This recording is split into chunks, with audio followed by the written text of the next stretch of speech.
Shall we start, ma'am? A very good afternoon to everyone present here. Before we begin, I request everyone to silence their mobile phone kindly.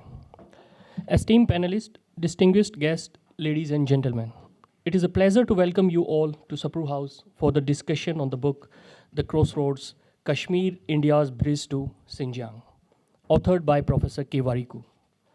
We have a very distinguished panel to discuss the book. I warmly welcome the chair of today's book discussion, Ambassador T.C.A. Raghavan sir, former Indian High Commissioner to Pakistan and former DG ICWA. It is a special privilege to welcome author of the book, Professor K. Warikoo, who was my PhD supervisor in JNU. I extended a warm welcome to the distinguished panelist, Shri Jayadeva Ranade sir, President, Center for China Analysis and Strategy, New Delhi, and Dr. Ashok K. Behuria, Senior Fellow, MP-IDSA, New Delhi. We are grateful to our esteemed panelists for their kind acceptance of our invitation. The program of the event will be as follows. Welcome remarks will be made by Srimati Nutan Kapoor Mahavar, Additional Secretary ICWA. It will be followed by remarks by the chair, who will conduct the proceeding subsequently. It will be followed by a brief about the book. Professor K. Warikoo will follow the chair's remarks, followed by intervention by the panelist. Following the intervention, we will have a Q&A session moderated by the chair.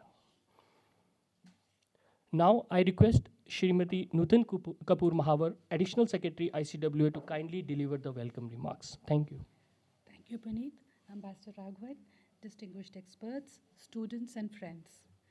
Professor Warikoo's book, The Crossroads, Kashmir, India's Bridge to Xinjiang, deals with trade and connectivity on one hand, and the Anglo-Russian great game and intense machinations for influence on the other. Trade and connectivity have historically been critical issues in international relations. History has shown that the two have stuck to each other like Velcro, leading to friendly civilizational connect somewhere, and wars, strife, and empire building elsewhere. An example of the latter category is the Great Game in Eurasia, along the Silk Route of the previous centuries. The Great Game was about trade coming to be used as a pretext for, first, political interference, and then gaining political and territorial control. Trade was the raison d'etre of the Great Game. Suspicion, intrigue, duplicity, conspiracies underpinned the chess-like moves of the Great Game players. I take the example of Great Game and colonization. World history is, however, replete with examples where trade has led to hostilities, conflicts, empires, and oppression. We thought that that era was over.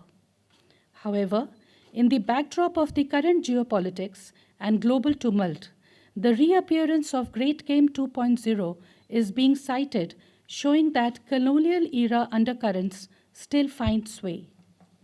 Analysts are seeing a reflection of the conflictual aspects of trade and connectivity in the sharpening US-China strategic rivalry, trade and tariff wars, a deadlocked WTO amidst eroding trust, and in China's global initiatives, especially the Belt and Road Initiative.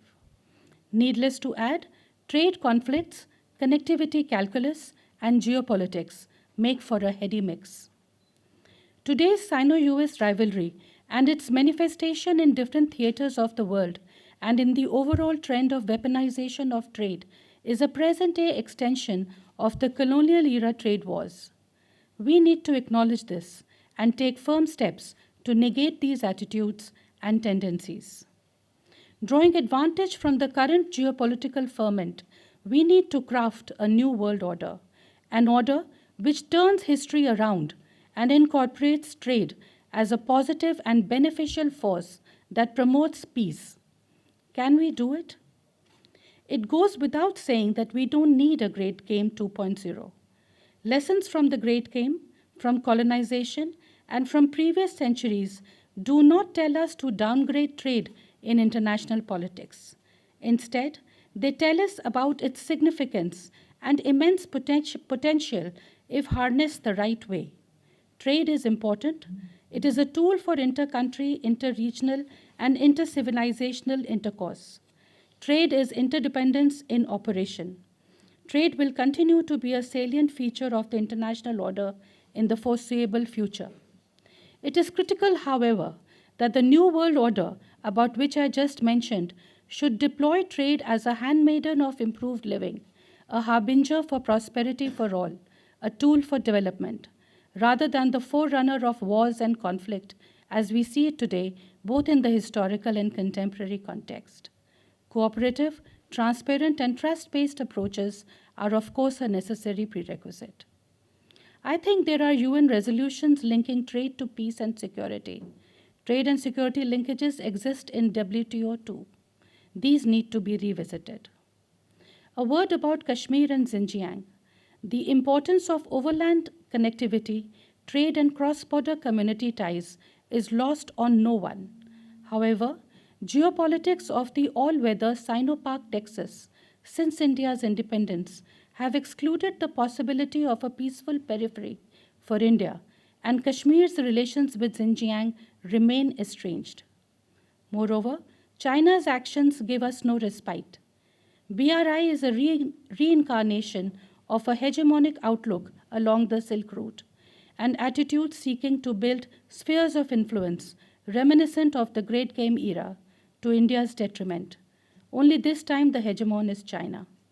CPEC reflects a steep sharpening of the attitudes that were earlier reflected in the establishment of the Karakoram Highway, as also stated in this book, forcing India to take positions on the issue that it has. Professor Warikoo hails from Kashmir and has dedicated his life to the study of Eurasian, Himalayan, and Central Asian regions. His is a unique perspective. He told me that this book encapsulates 30 years of his work and understanding. I look forward to an engaging discussion on this well-researched book. I wish the panelists all the best. Thank you. Thank you, ma'am. May I now request Chair Ambassador T.C.A. Raghavan, sir, to make his remarks and conduct the proceedings. Thank you, sir. Well, first of all, good afternoon, everybody, and thank you very much, ICWA, for inviting me. Thank you very much, Nutan, for those opening remarks, very interesting, and they really set the stage for what I am about to say.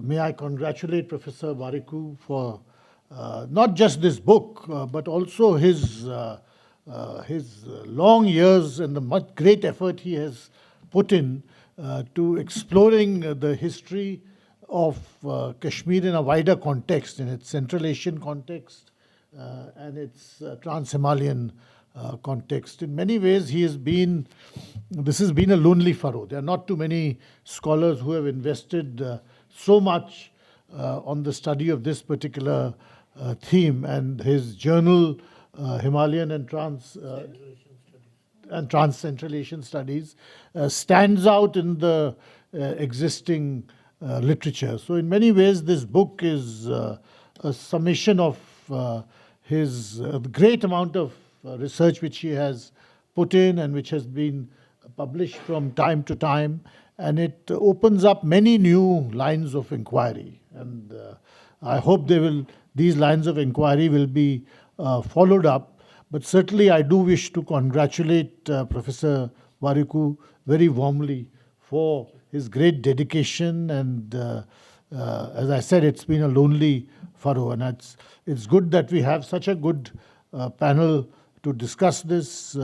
Shri Ranade, Professor, Center for China Analysis and Strategy, possibly is one of India's best known China watchers, and he has spent many years studying China, both the domestic politics of China, but also China's external postures, its external relations. And so I think his remarks today with regard to how do we see the Xinjiang, Kashmir interface in today's geopolitical context will be particularly interesting.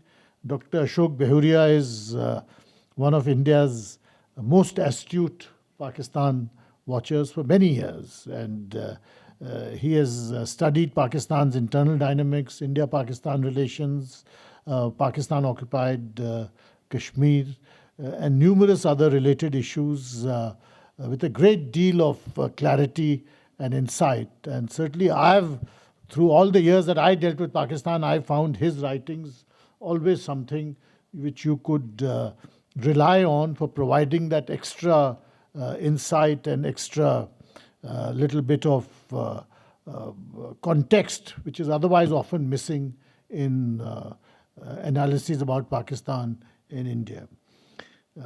I don't want to anticipate what Professor Warikoo will say and what the panelists will say, but I really want to say how much I enjoyed reading this book, which is in large part a historical aspect of the Kashmir-Xinjiang interface, the story of the interplay of three powers, principally the Russians and the British, but also to some extent the Chinese. But what is also interesting and what comes out from a close reading of the book is how from time to time the Kashmir Darbar or the government of Jammu and Kashmir retained some agency and was able to play an independent role, and how critical that role was at different points of time. So this is a story of cultural, political, trading contacts, of old trading routes. And because Professor Warikoo knows that region well, he is able to animate that discussion and that analysis very, very well, so that there's a certain dramatic force in the narrative itself. Some of the chapters are especially interesting: the Shahidullah affair, the story of India's Kashgar consulate. But the parts I liked the most were two specific incidents. One is about Gilgit in 1947-48, Operation Datta Khel, when a young British officer, he was a captain or a major, staged what in effect was a coup d'etat. He made up his mind that Gilgit has to be part of Pakistan, and possibly was able to convince his superiors, or perhaps he got a slight nod of encouragement from his superiors.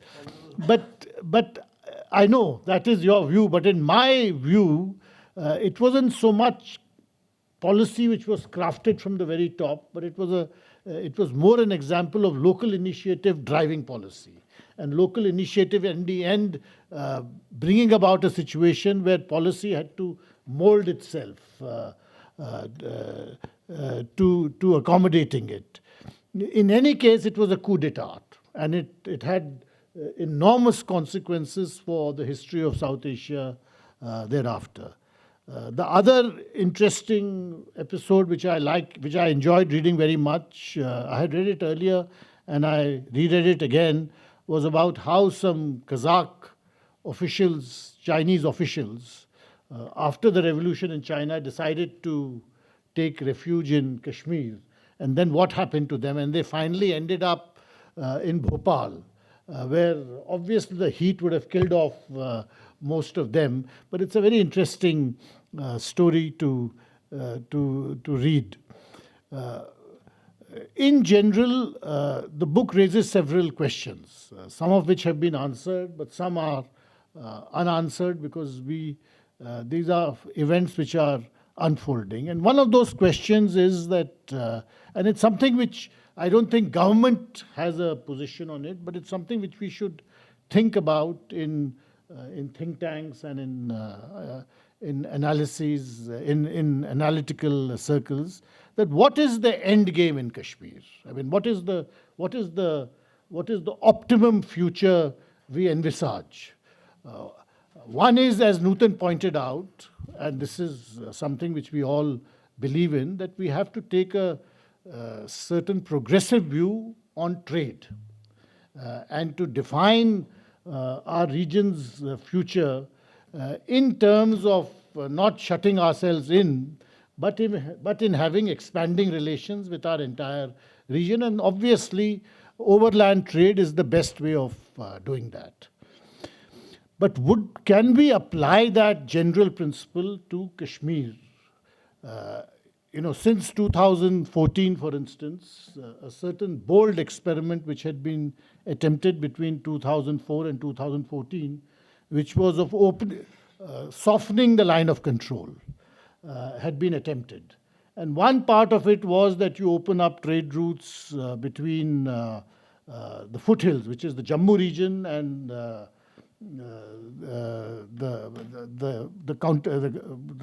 comparative part in Pakistan-occupied Kashmir. The other was in the valley between Uri and Muzaffarabad. The third part, which was not yet even attempted but remained as a target, was of opening such a route in Ladakh between Skardu Kargil. And that, in a sense, would have meant that you make the entire line of control somewhat porous, open it up, make it softer, and then think about this aspect of overland trade in a broader context, because in the end, that is one way forward. As I said, that process came to an end, or at least has been suspended since 2014, 2015. Is it feasible to think about reinstituting it in today's context, given the entire security situation, the way it has developed, what is happening in Afghanistan, what is happening in the Pakistan-Afghanistan interface, the security implications for us? Because if it is not, then we have to think of other optimum solutions. It may not fit in with our overall approach to trade and to opening up and being part of a wider region, but it may be a better option then to bring down the shutters and to try to insulate yourself from the coming storm, so to say, because it is possible that given the wider global changes which are taking place, some people say we are already in the midst of a second Cold War. Perhaps it is better to concentrate on safeguarding our position and strengthening our defenses and insulating ourselves from possible influences coming in from outside. I think the debate on Kashmir really is poised between these two binaries.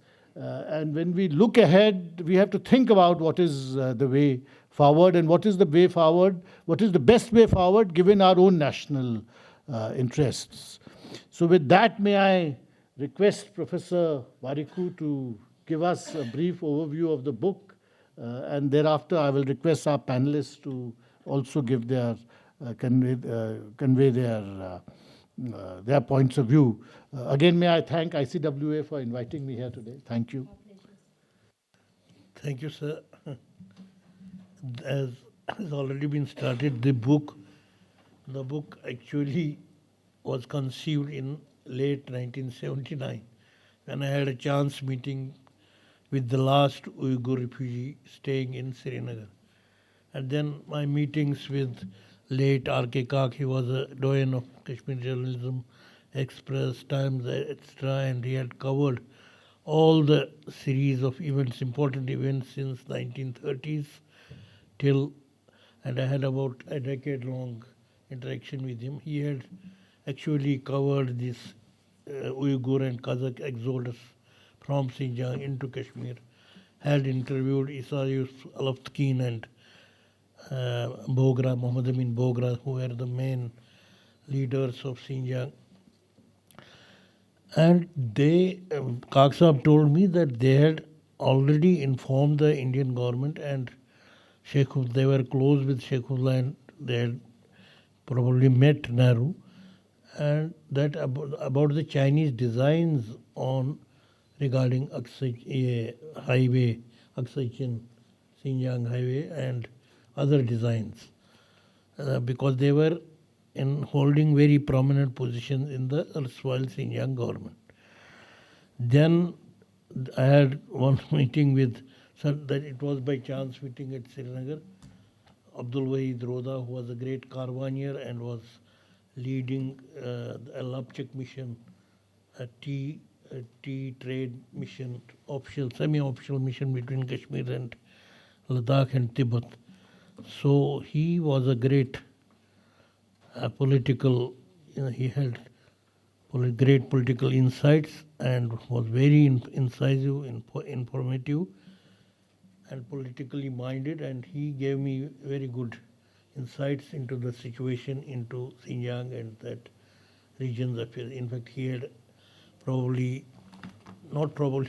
actually helped Americans about during Dalai Lama's plight and other things. And so then when I learned about the trading activities between Xinjiang and Kashmir, so a group of Hoshiarpuri traders were actually operating that trade in Xinjiang. So one Parashar, Biharilal Parashar, so I tried to make contact with him. He was from Gagret in Hoshiarpur. So in 1983, 84, I had a series of meetings with him. So he gave me, because he stayed for 14 long years in Yarkand looking after trading activity. He was an agent looking after the bigger trading house activities there. So he gave me a detailed account of the situation there. And what he told me that after he came in 1950, he had written a 90-page document and given it to Indian authorities, officials, maybe intelligence agencies in Leh. And when I looked for archives, national archives, so I found the report, Biharilal Parashar report, but it was closed. I couldn't access it. But Biharilal's report, that is reportage, was there. So these are the basic, and my frequent visits to Xinjiang.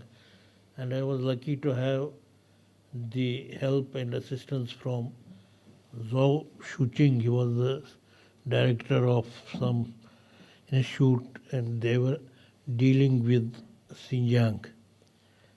And actually they were Hans based in Xinjiang, but China is very wise. They have used these Hans officials and academics, or given their experience of Uyghur affairs and Xinjiang affairs, they put them in charge in various positions in Beijing.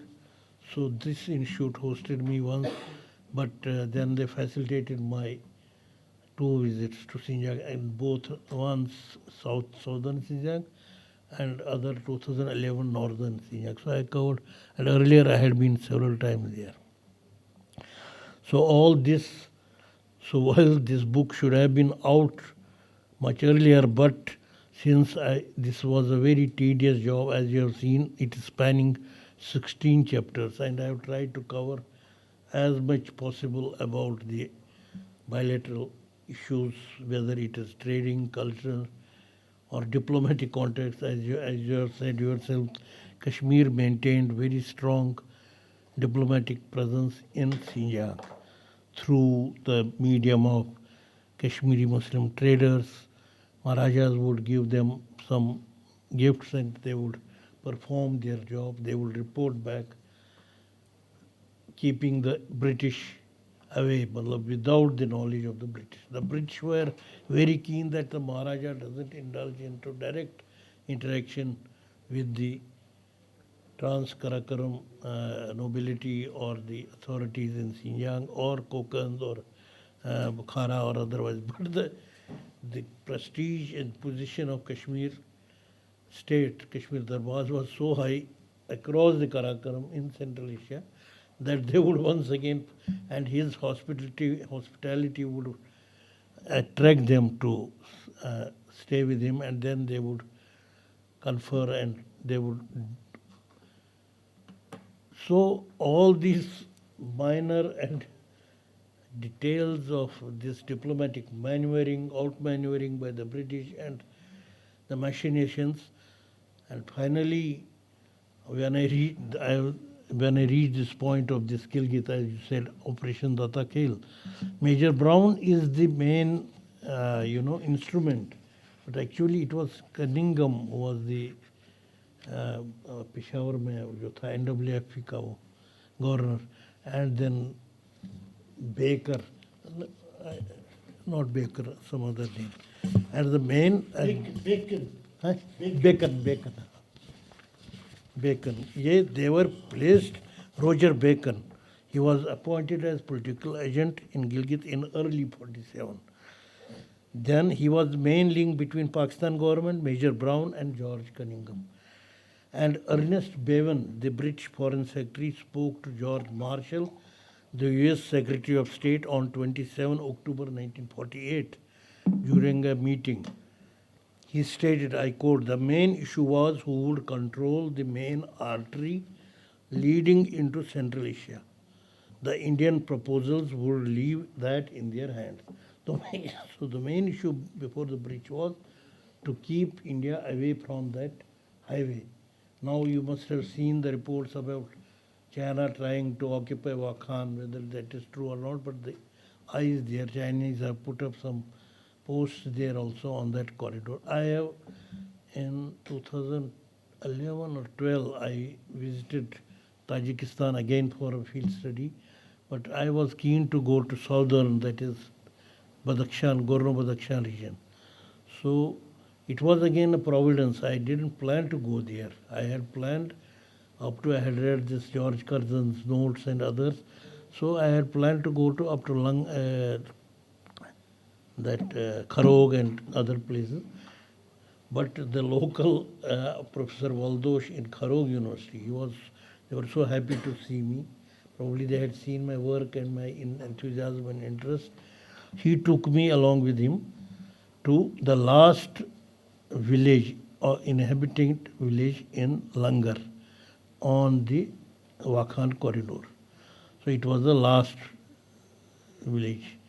So there, when that lady, that Sarpanch, that showed me, this is India. So when I looked, I just was perplexed, but then I recovered myself and then saw that only 10 or 15 kilometers away, the gap between that portion where I stood and Gilgit was only 10 to 15 kilometers. So that day that it shook me, it was brewing in my mind how, but I started collecting materials and I found that this was the reason that the British intention was not to allow. And now the irony of history is that the artery is in the same hands of communist China and Pakistan.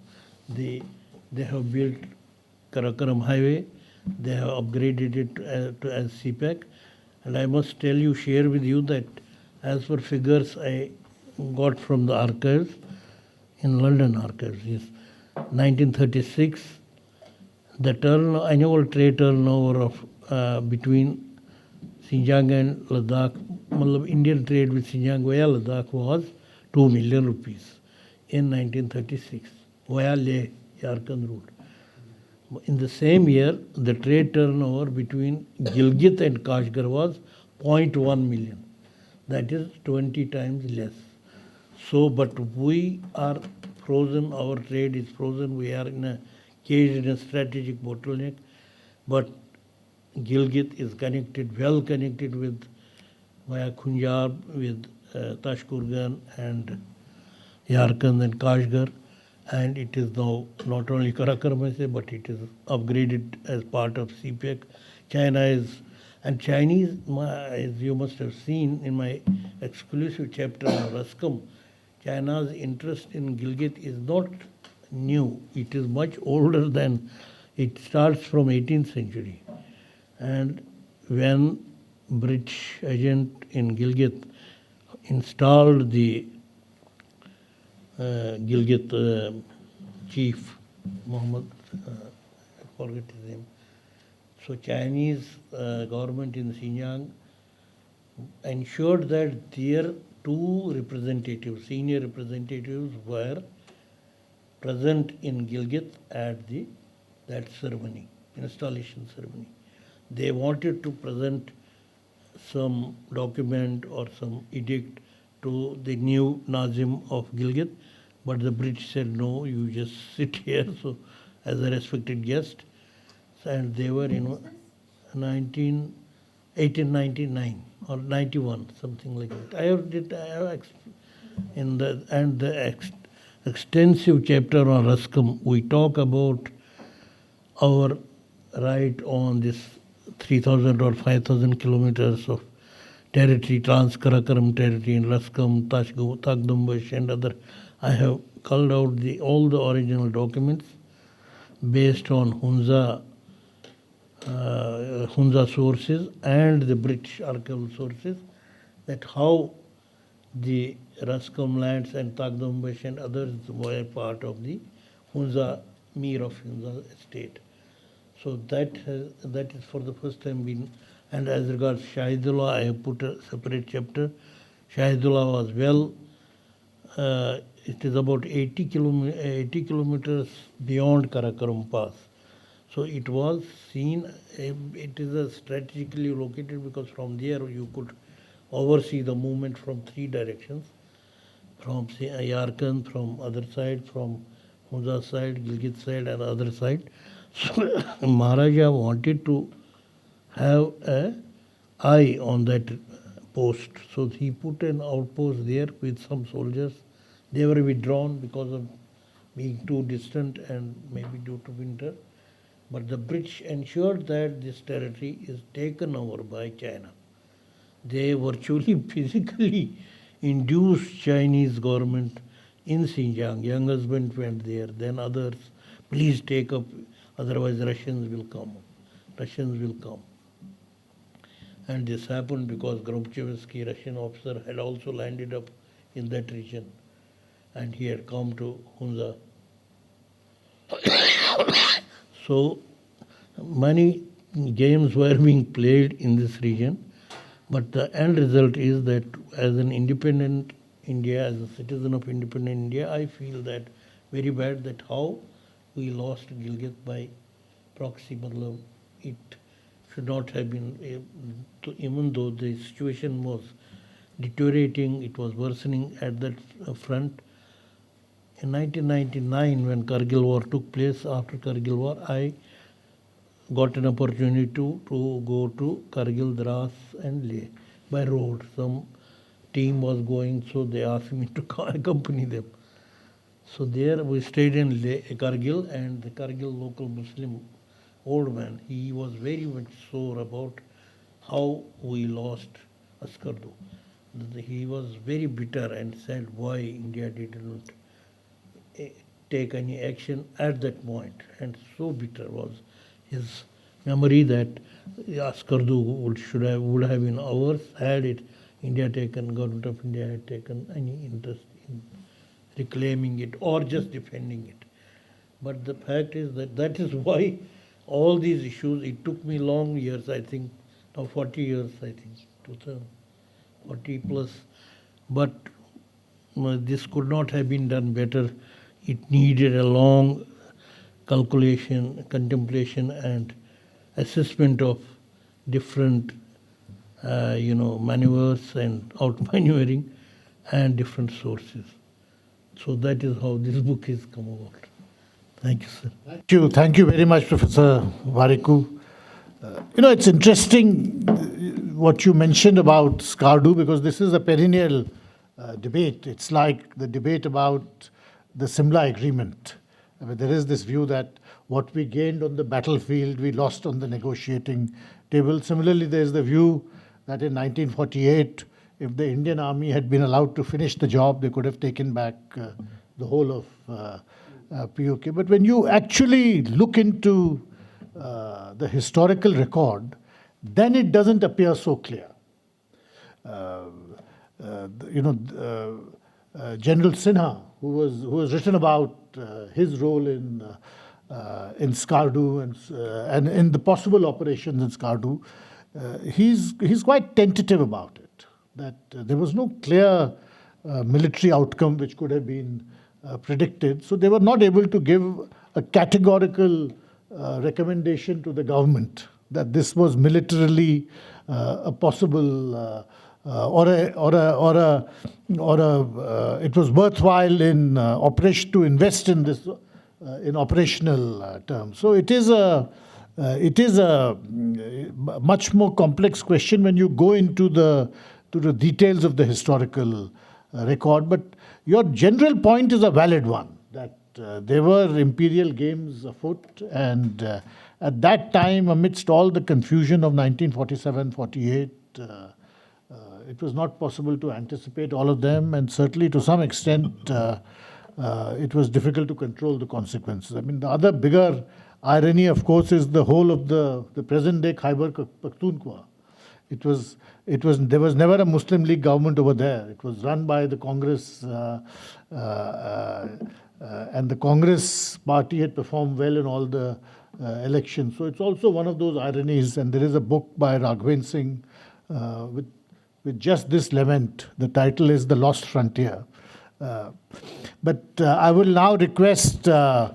Ranade to make his comments about the book and about other aspects, the questions which arise from this book. Thank you.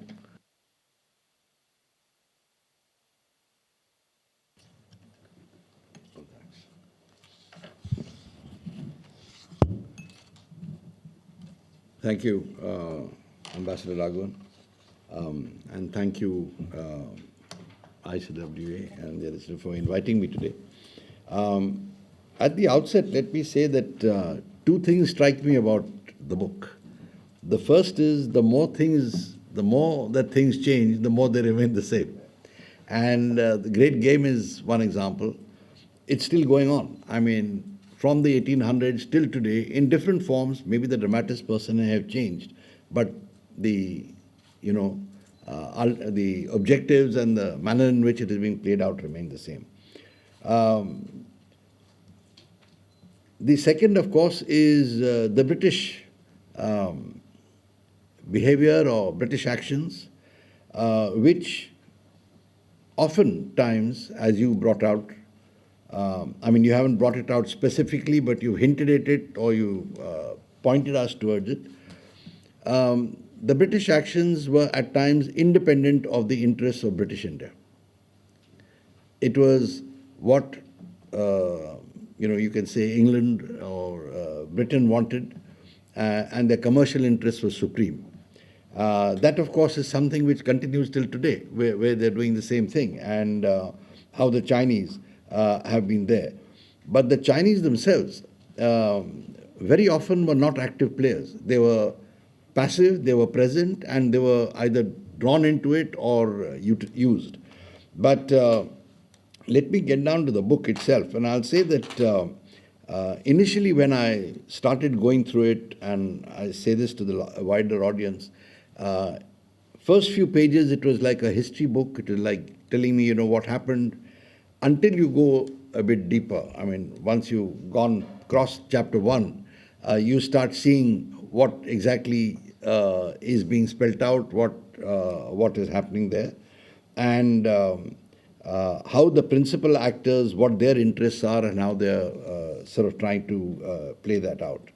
And here I find, for example, if I may just mention, the claims on Hunza and Kashmir's claim on Shahidullah, they were sacrificed. Though they were very much under, if I may call it, a Hindu rule or the rule of the Kashmir kings, but they were ignored.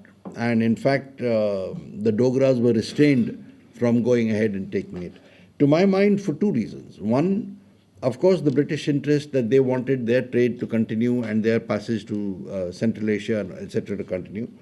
But the second was also, I think, they didn't want to offend the Chinese. And that comes through, yes, it comes through very clearly.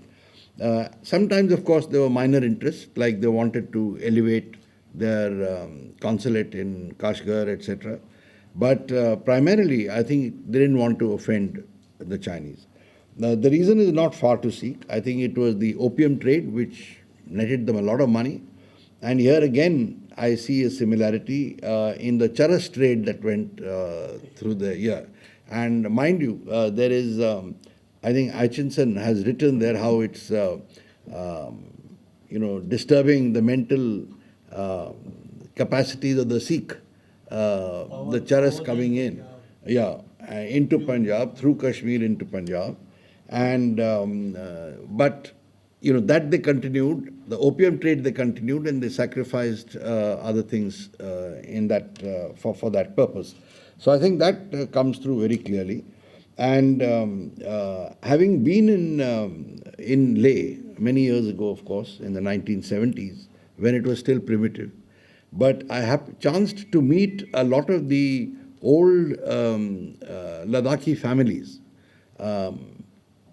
mainly Muslim actually, the Kalon himself, who benefited from the trade along the southern Silk Route. And they were full of stories about how they went, what happened.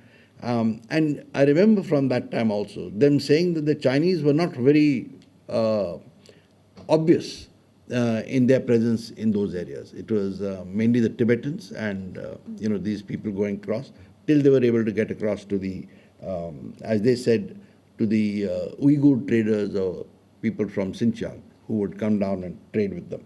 So that was an interesting thing. And this policy of concessions for the Chinese and not wanting to offend the Chinese, as I said, it was because of the trade, etc. But it persisted. And even as late as, or as recently as 2020, they changed the language of the treaty with the Tibetans. Instead of saying Chinese suzerainty over Tibet, which is what they said, they changed it to Chinese sovereignty over Tibet. And I remember asking a British diplomat here at that time as to why the change, because, it's a major change. And he looked at me and apparently innocently, he said, why, what's the difference? Suzerainty and sovereignty mean the same thing. So, that was the way in which they were trying to present that. But today again we see, just in the last few months, an apparent reversal in British policy from a hardening of positions vis-a-vis China and going along with the Europeans and with the Americans. Keir Starmer has again now gone full tilt trying to befriend the Chinese and derive economic advantage.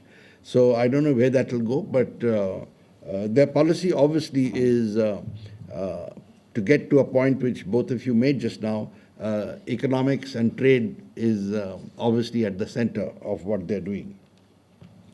And British policy has always had, or at least for a long time, has had a bias, a negative bias as far as India is concerned.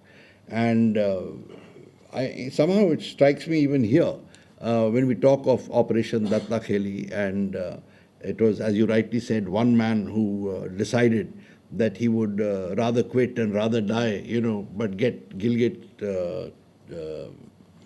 to Pakistan. What was the reason for that passion, I would say, in his endeavor? I'm not able to figure out. But certainly, again, that whole area is strategically very important, Gilgit, etc. And by his taking that action, I think it set many things in motion, including Operation Gulmarg, which the British tried in 1947. And they sent those raiders in under British officers. They came all the way up to Baramulla and things like that, and before they were pushed back. But one thing I will agree with you, you mention it in a fairly lengthy para at the end of one of the chapters, and you ask the question, why did we not really negotiate harder? Why didn't we not take a stand with regard to Gartog and all those places? That's something that many of us wonder. Yes, Kashgar, yes. Yes, many of us wonder, whether it was in Lhasa or these places, we didn't seem to have put up even a tough negotiating stance. They asked, we gave. In one place, of course, we didn't have a protective element, but in Lhasa we did. And there was not even any discussion. Now, when we discuss it with people who maybe had memories or who were working at that time somewhere or saw the correspondence, because much of it is not there available on record, their position was that India was not strong enough. But I often wonder that China and India, we became independent at roughly the same time. And our armies also had fought in the First and Second World Wars. Millions of them came back. So they were battle hardened, they were battle tested.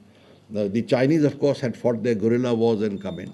So was it really that much of a, would it really mean that much of a contest among unequals? I don't know. And I think at least we could have put up a tougher position. But I sort of feel that unfortunately, even today we have that tendency of sort of, I won't say succumbing, but at least being very sensitive to what the Chinese say.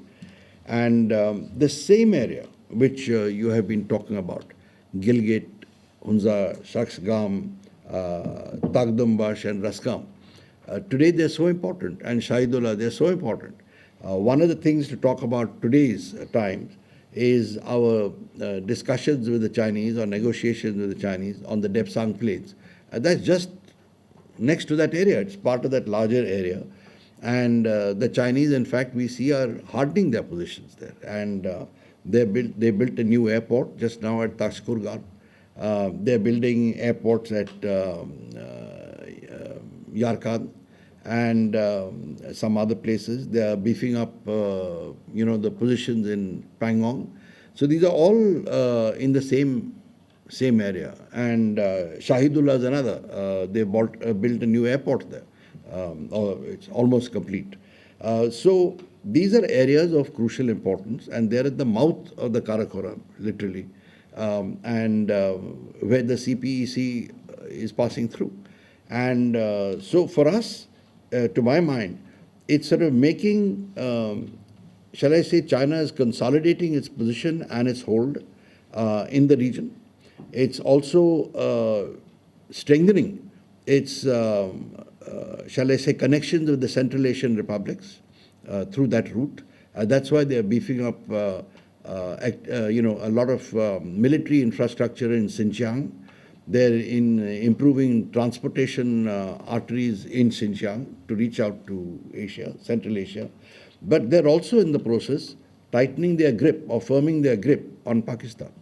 And I think with Pakistan having ceded all those territories, thousands of square miles, and receiving nothing in return, it's going to be a problem. And as far as Xinjiang is concerned, it's becoming more and more, I think, it would become more and more difficult for the Uyghurs to try and gain even autonomy, I would say.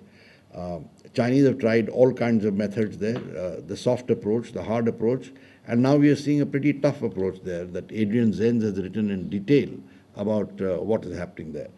But finally, let me just say that you did touch upon the Western Theatre Command.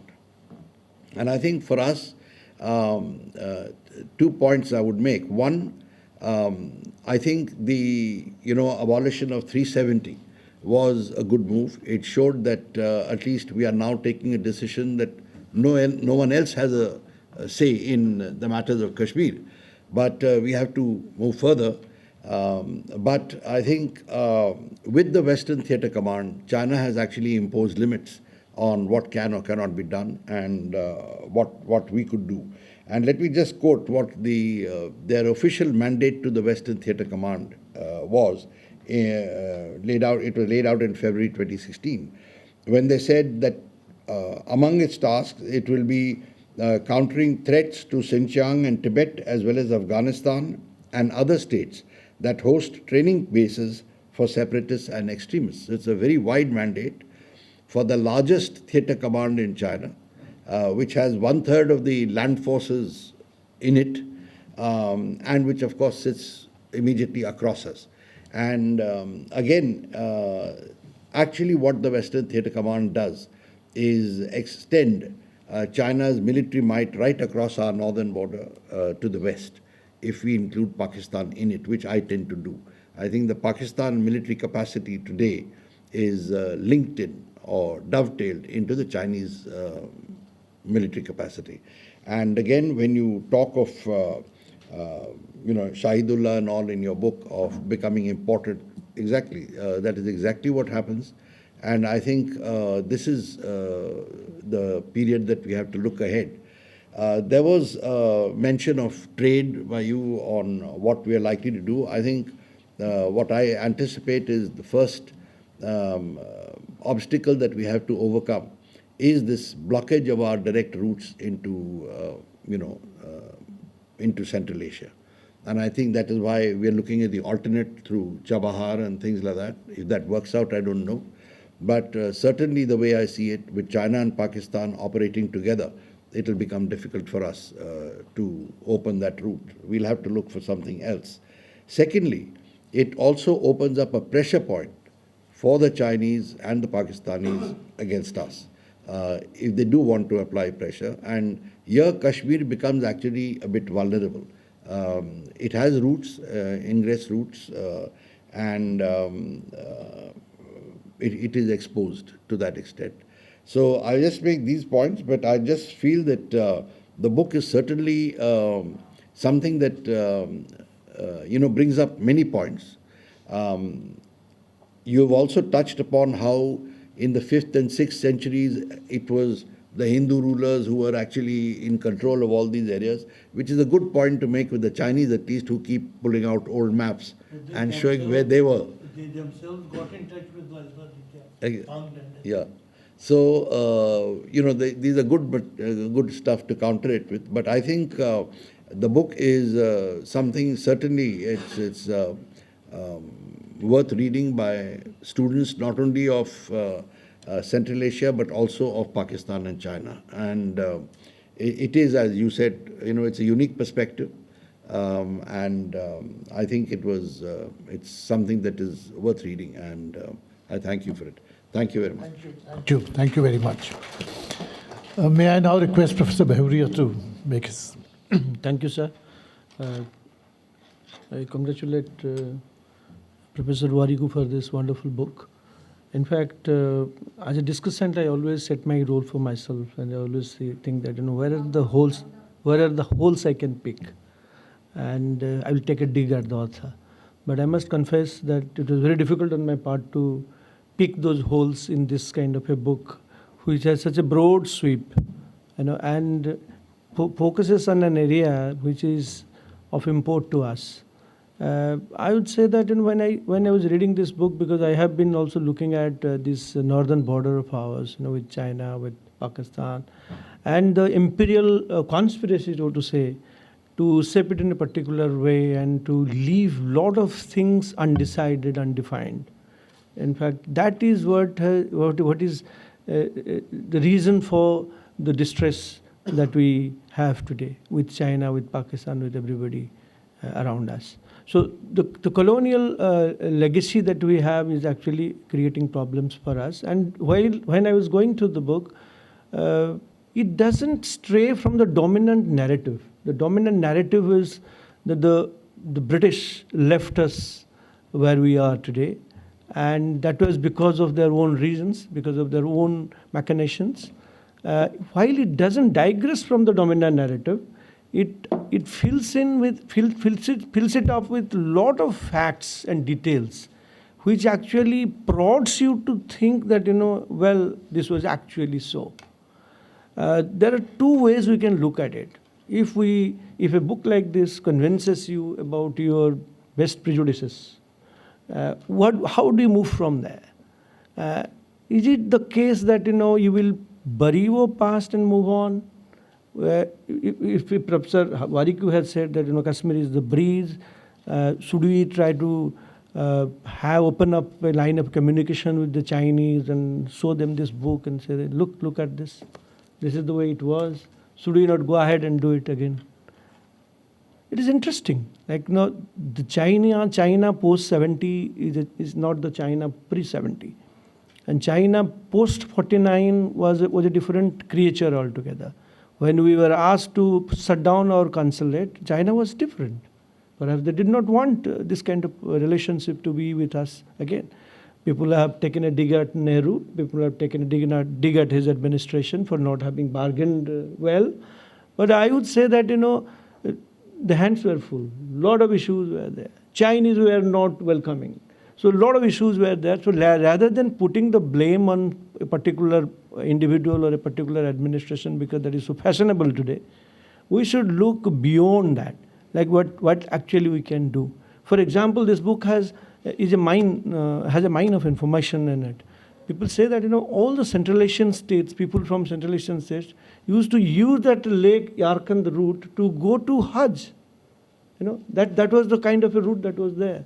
And when it came from Sanju Pass to Saidullah to Sugait, then went eastward to through Changchemo Valley to Leh. The other one was to Nubra to Leh. As the crow flies from Nubra to Kasgar will be around 340 kilometers. But if you Google it, if you say that take me from Nubra to Kasgar, it gives you a result 11,996 kilometers. Because it goes through the entire breadth of India, goes to Southeast Asia and comes back and meets there. So that is a void. So it is talking about that void. That why it is so and how it can be perhaps. He hasn't talked about this, but the problem with history is that people say that if you do not know history, you are condemned to repeat it. But I would say that if you know too much of it also, you suffer from the pangs of remembrances as well.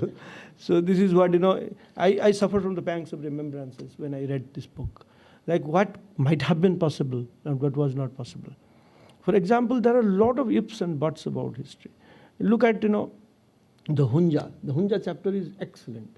It fills in a lot of gaps. And he has taken it from several sources. I must thank you for having spent your time because only he could have done it. Our people of my generation were the last, last of the Mohicans, as they say, who could have patiently looked at the archives and picked out those details. That's what I'm saying. Because today it is Libzen, it is Jetly, things like that. People copy and paste and forget. But he has taken a lot of pains to go to National Archives, to Kashmir Archives, to India Office Library. And I think full marks goes to you, sir, for having put it all together in front of us. I would rate this book as one of the, in fact, you must have read G.N. Rao. G.N. Rao and Karunakar Gupta, then Parshottam Mehra, they had also done commendable work in putting the facts together. And it actually, a lot of gaps were there. And this book fills in those gaps. So it is in line with that kind of significant, substantive work that has been done on this theme. Coming to the Hunja chapter, which is most interesting in the entire book, look at the way the colonial policy evolved within that so-called quote-unquote great game fold. If great game would not have been there, would the British behave differently? We have to ask ourselves. You see, in 1865, suddenly Johnson, who was in the Surveyor of India office, he comes out with a line. Johnson line, 1865. And in 1865, who is in power in Kasgar? It is Yaqub Beg.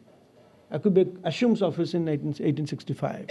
And suddenly, the entire British administration is looking at him as somebody who can deliver.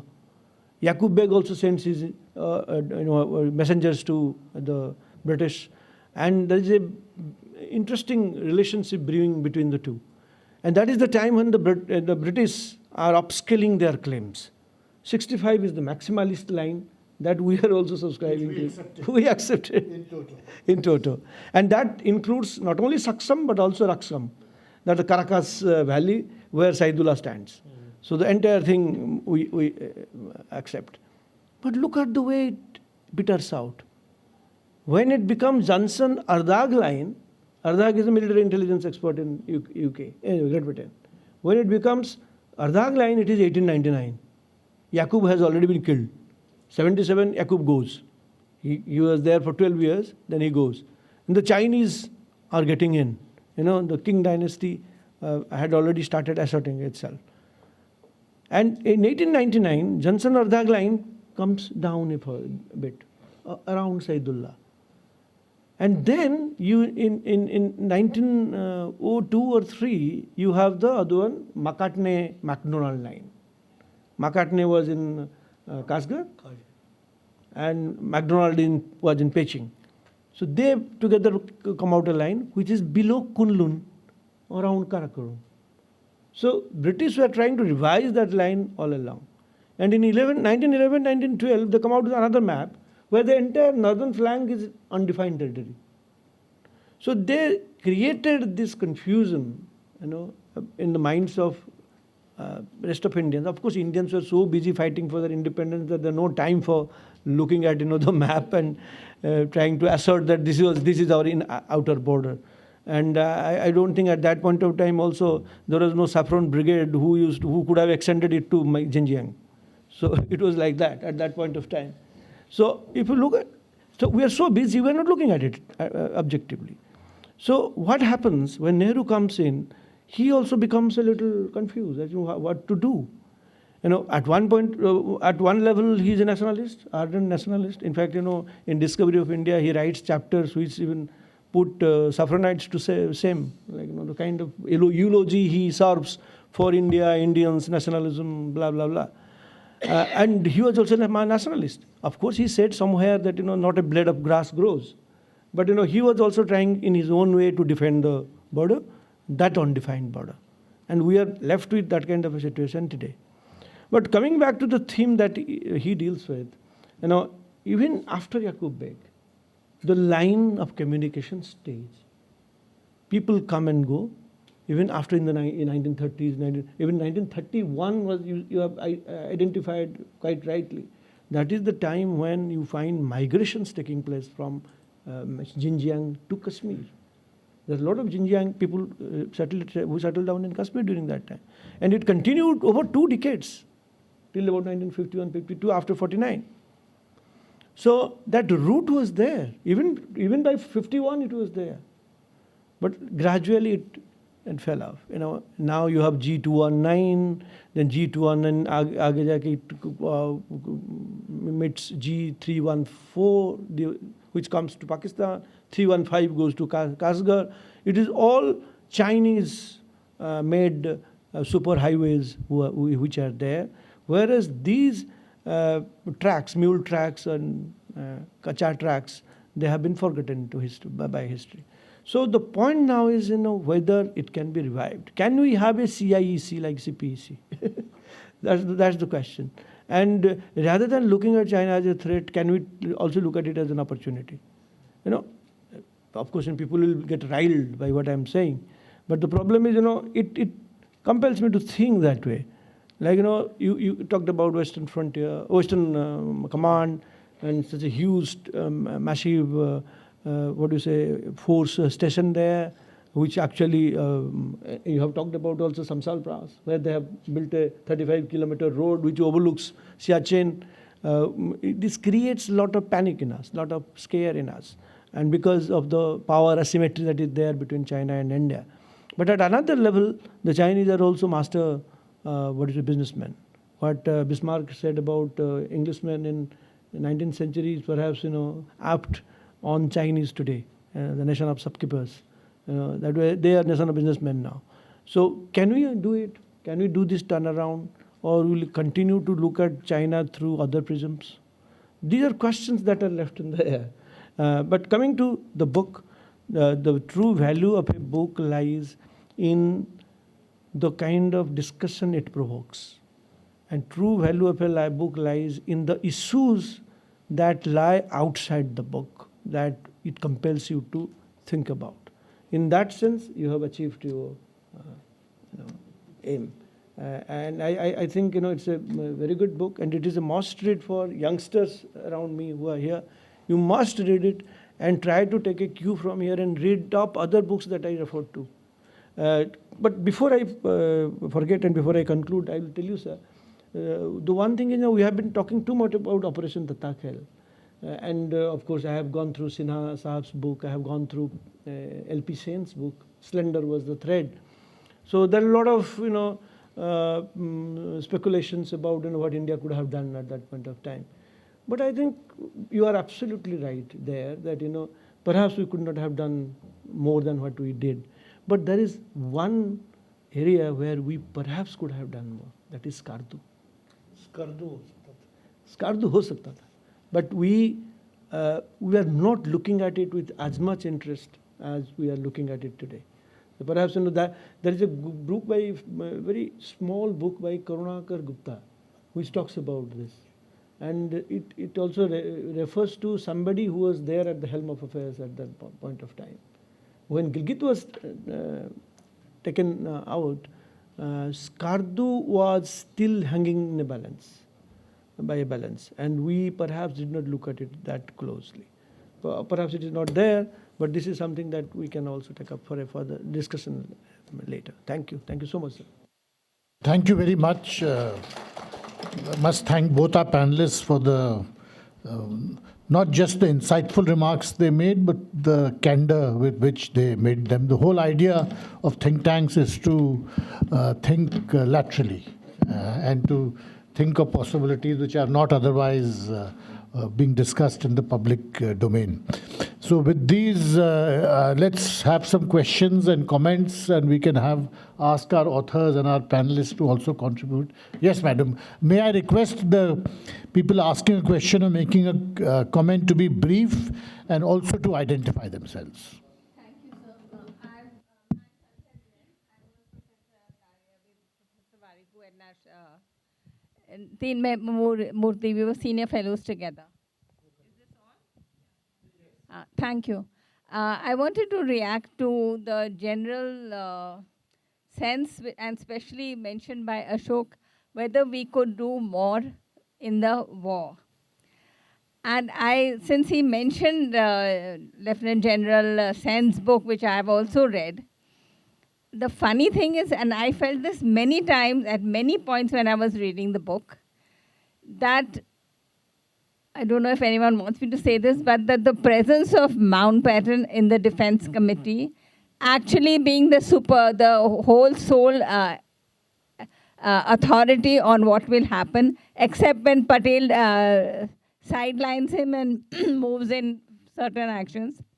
The sense that I got at many points, which he mentions, and this only a military person can solve by looking at the military records, which are totally classified, not open to people like us, that many times the coordination between Delhi on troop movement and sending of reinforcements, placing people, is a thing that needs to be looked at if India wants to solve this issue of the British role, not just the British officers in Pakistan, but right here in Delhi. And the specific incidents I want to mention is that one day a man identifies himself as a major general sent from this thing and trying to change an order of movement at a very critical moment near the Baramulla before going to Srinagar. And he by chance mentions to the other guy that, shall I do this? And he said, where's the order? And then he blows up. But the officer who lands up there saying that he's the boss, he remains in Kashmir all that period because they don't dare to have a scandal. But that kind of, this thing is very clearly a sabotage. Why independent India has till today, no military scholar has studied this aspect. I think it is something I'm mentioning because of senior people like you. You can take it forward. It needs to be done. Thank you. Any response? Yes, yes. I agree with you that this needs to be looked at. But just to add to what you said, what you mentioned was one part in one slice of, British perfidy, I would say. But they also tried to retain the Andaman and Nicobar Islands at the time when we got independence. And that command came from the Admiralty in London. And it was just by chance that, out here, our staff got to know of it. But a lot of this was happening, I'm sure, because there were British officers in Pakistan. And here, also we had British officers. Yes, after independence. I mean, I can't understand that. And yeah, and even, if our hands were full, as you said, fighting our own independence, this is inexcusable, frankly, that we had people who had suppressed us and then, they continued. But I'm sure many more things will come out if there is a study of that history. Thank you. Would you like to comment? I don't disagree, because this is a person that is there in the in Sen's book, and as you said, that it's another instance of British perfidy. But we can keep blaming British for what happened. But for years we can do it. But the problem now is how to move on from there. And what has happened has happened. What has happened? We can think about it. How not to surrender your right to act in the face of adversity. That lesson we can take, but we have to move on. Thank you.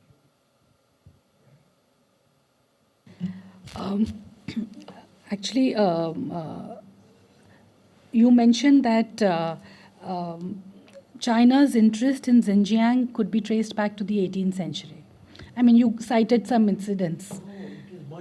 It's much earlier, but you have recorded some events which can, sort of prove that, can be cited. And you, sir, mentioned that the British always had a policy of extending concessions to the Chinese.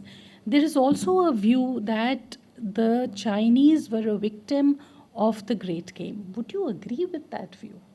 That's why I said they were a passive player. In the sense that when the British wanted, they would draw them in. At other times, they would just leave them there. The Chinese were present, but not much happening.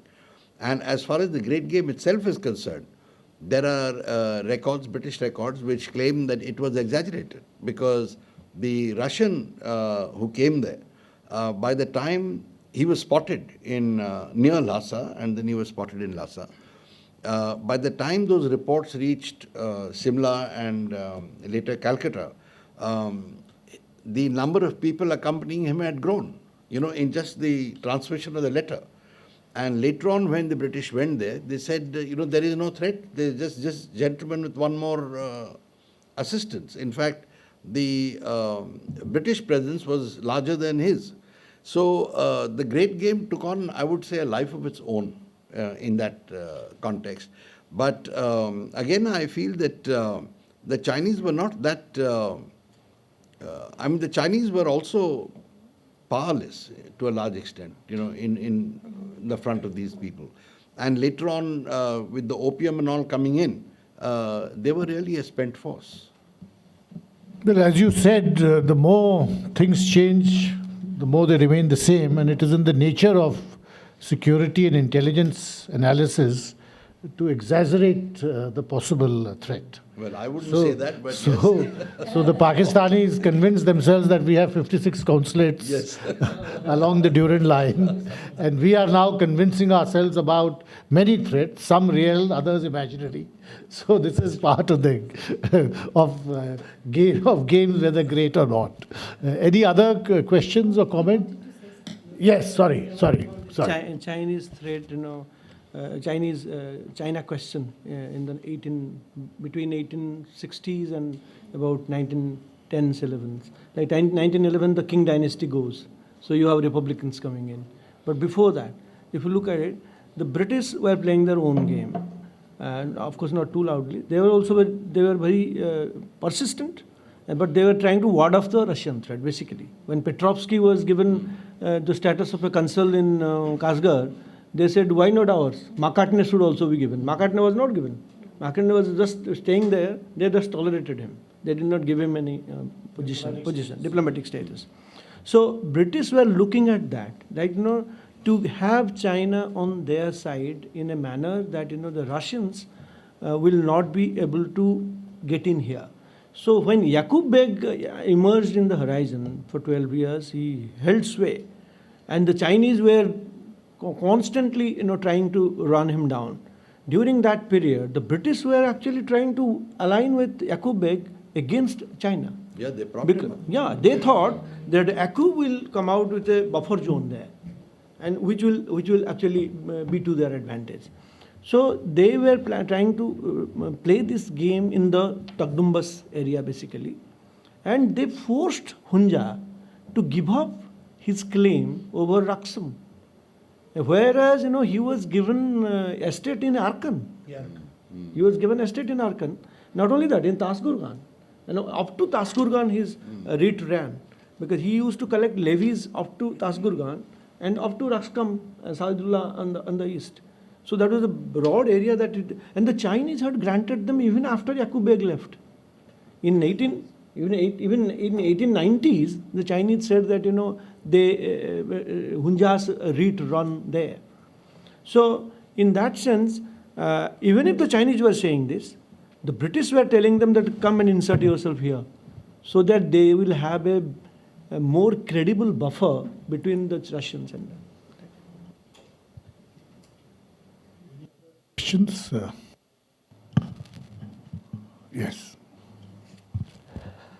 Sir, it is related to what could have been done. Actually, I was in Kazakhstan and one of my colleague was Uyghur. And we were discussing at that moment many things. When he was saying, because this particular book is related to Kashmir and Xinjiang, he was telling me that in once time that Kashmir was the heaven for Uyghurs, like something like that. So he was telling that I think India misses that the time when he could have been, and it could have been raised this concern of Uyghurs very promptly. So it was the case as of now also. He was telling me that now in present time also, India is not doing what it could be possible to done with the Uyghurs issue in terms of Xinjiang and Kashmir. So I just want to have a light on that.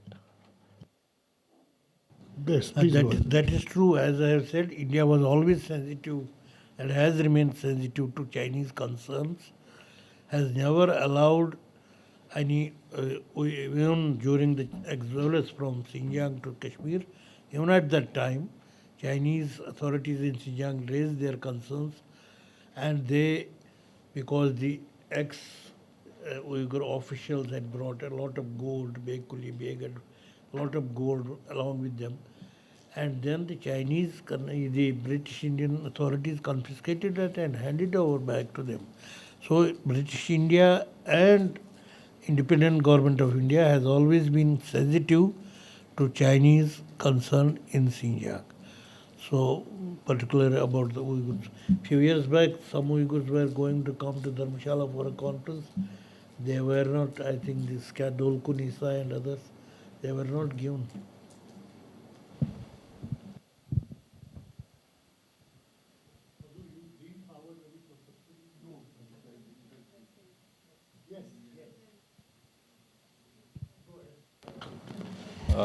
Thank you, sir. And I have also read this book, sir, and found very interesting and informative. And about this prospect of opening Leh route, sir, you said you discussed it. But is it possible to open unless the boundary is settled? And also, can it be an alternative to INSTC if stakes of other from Central Asia or Russia? It cannot be an alternative, but it is one way of building confidence building measure between India and China, and particularly because it will ease the movement of Buddhist pilgrims to Lhasa and Indian pilgrims to Mysore. No, just want to extend, if it can be extended to Central Asia and also to Eastern Europe or Russia. You see, there is no need to extend, it is already existing there. You have to hook up to that route. It depends upon how China, depends everything on how both India and China deal with how India takes up this issue, how China responds, and again, it is linked to the resolution of, I think, as I have said, you said Johnson, Ardagh, I think this McDonald line is the possible solution. But I don't know if Chinese will accept.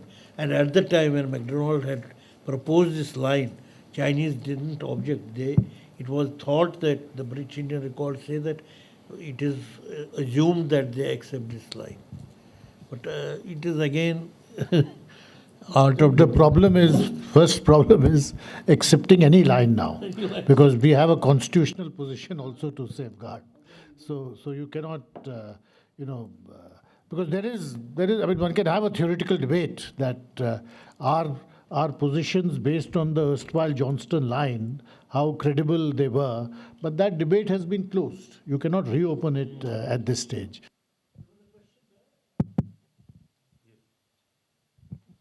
First of all, congratulations, sir, for this very important books on the geopolitics. Myself, Dr. Madan Yadav, I am a teacher at IGNO Headquarters, Department of Political Science. Sir is my supervisor there in JNU. Sir, the Crossroad, the Kashmir India's bridge to the Xinjiang. Sir, we know that what kind of the tactics playing by the China in the last 4 or 5 years during the pandemic time. The crossroad is here, but it is the Chinese tactics to capture the Indian territory through the Ladakh, Galwan, and other tactical frontier. We can say the low flash point is the China-India borders. Second point, sir, why do you think the China is very assertive and India is defensive? Because our Prime Minister is not ready to speak a single word against the China, whatever the India-China border issue. Go ahead. I think India needs to be as strong as China is. So you have to, we can handle China only from a position of strength. We cannot, and they know that India, during my several visits to Beijing, and I went to their frontier where they deal with the frontier issues. So their perception is that India mein, if one party comes, they think one line, they take one line, opposition takes other line. Then other party takes another line. So there is no unified, thought and unity of action in India. So their perception is based on this idea that we don't have, because they have a line of command and they have a perfect unity of thought and action, right from top to right up to bottom to a cobbler in Xinjiang or Tibet. मतलब गजब का coordination है. Because I should reveal, I was part of the Major Ahluwalia's expedition, cultural expedition he took to Central Asia, Xinjiang, Tibet, etc. in 1994. So wherever we went, so one Ladakhi, what was his name, Wangdu, he was taking photographs. It was 5th July, I think, Dalai Lama's birthday in Lhasa. So outside that, उनका monastery है, I forget his name, Jakhon or something, Jokhan है ना. तो वहीं पे he was trying to, because they were, वो मल रहे थे वो आटा, सांपा या क्या बोलते हैं. So a cobbler came here. I don't know whether I don't know whether he was an intelligence man or, but इस तरह उसने, he snatched his camera and didn't allow him to take any photographs because it was the demonstration of Tibetan celebrating Dalai Lama. And then it was 94, आज तो 30 साल हो गए. उस time there all around Jakhon, they had put up pickets here, picket here, CCTV. From there they were watching the movement of people. So there is a very strong securitization in practice in Xinjiang and Tibet in particular, which I have witnessed. No confusion, no confusion. Yes, please go ahead.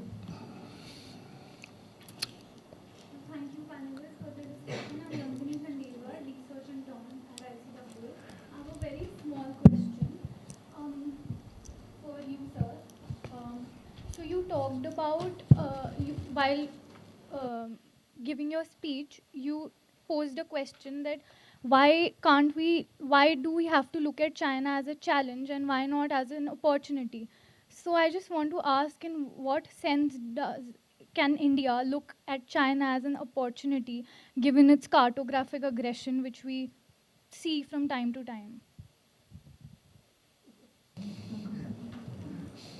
I knew it was coming. So, no, I said that, looking at the book, it talks about a bridge. So is there a bridge? Can we look at it as an opportunity? But coming back to your question, I know what you mean. In fact, we are thinking too much as a state, we scholars, and because we should stop being statist. From a state's perspective, it is looking like something. But if you look at history as a process, as an amalgamation of processes, so there are different processes at work. In 2020, you went ahead and banned all the apps that you could see from China. At that point of time, your trade with China was about hovering around $70 billion. Today, where are they? So some people in India have discovered some opportunity in China and translated it into good dividends for themselves, or not. So state is looking at China in a different way, but people within the state are unleashing processes which can, who knows, bring the two countries together. Because it will create, as a student of international politics, I'm fascinated by the term complex interdependencies. So there's an opportunity for this kind of complex interdependencies between states. So there is not only one angle and one lens through which you can look at states. Look at China. Do you think Chinese interest, or for that matter American interest and Indian interest, will always converge? They will pursue their interest as much as you will pursue your interest, right? But there has to be some way of looking at each other as opportunities. Only then you can take the issue forward. But if we are looking at it too much through the realist lens, where it is balance of power, it is, what is that called, opportunity for one will be definitely or a disadvantage for someone else, then it is done. History doesn't move that way.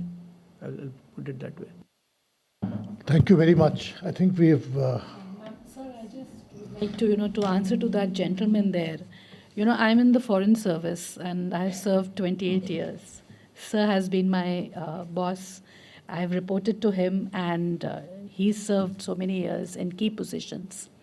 One thing you must remember, that for Indian foreign policy, there is something called, across party lines, there is a consensus on foreign policy issues since independence. There may be variations in views and, different parties may ask you for a response on government's response on what they have done, an explanation, which is their right in the parliament or even outside through the media, again, which is something that we all admire in our country and which is not there in many, many other developing countries. So, but one thing on key issues and something like China, to think that the political leaders won't be on one side, it is really something that, it just doesn't hold good. Okay? Well, thank you very much. We've had a very engaging discussion, but I think the time has also come to an end. But I first of all would like to thank Professor Warikoo again, and I hope he writes an update and a new edition comes out, because things have changed to some extent from what he mentioned in his last chapter. But I think it's also good that we reflect on the larger issues which the book has thrown up, and the question which was posed about China's cartographic aggression. And I think it's important that we realize that there are multiple views in India. So you can, if you live your life in Delhi, going from ICWA to IDSA to ORF or to IPCS, you will get one view of China. It's true.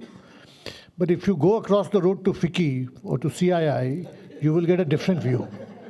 And the fact is there are multiple conversations taking place at any point of time.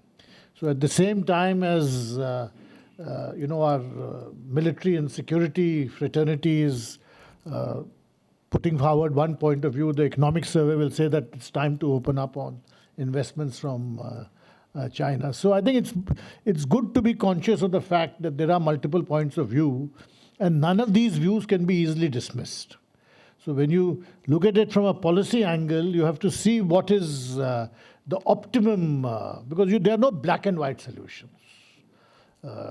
If we commit ourselves to a policy based on China's cartographic or other aggressions, following that policy to its logical conclusion would mean reducing your GDP by 2 or 3 percentage points, at least for the next 5 to 7 years, perhaps even longer. So they're very difficult judgment calls. So it's good to be, as Professor Behuria said, to be open to different perspectives and not to, especially in think tanks, to avoid taking statist views, because the whole point is to undertake lateral thinking or thinking out of the box. ICWA is a very good platform for that. So thank you very much again, Nutan, for inviting me and for hosting such a good discussion. Thank you. Thank you, sir. On behalf of the Indian Council of World Affairs, I extended gratitude to Ambassador T.C.A. Raghavan, sir, for agreeing to chair today's book discussion, and the esteemed panelists Shri Jayadeva, Ranade, sir, and the Dr. Ashok K. Behuria, sir, for their valuable intervention. We have benefited immensely from your insightful remarks on the book, The Crossroads, Kashmir, India's Bridge to Xinjiang, authored by Professor K. Warikoo. We appreciate the valuable comments and observation as well as the question raised by the expert among the participants, including me. We express a special thanks to all the participants for joining today's program. To know more about ICWA research work, events and outreach program, do visit our website and social media handles X, LinkedIn, YouTube, and Facebook. With this, may I now invite everyone for high tea in the foyer. Copies of the book are available outside the purchase. Thank you all and have a good evening.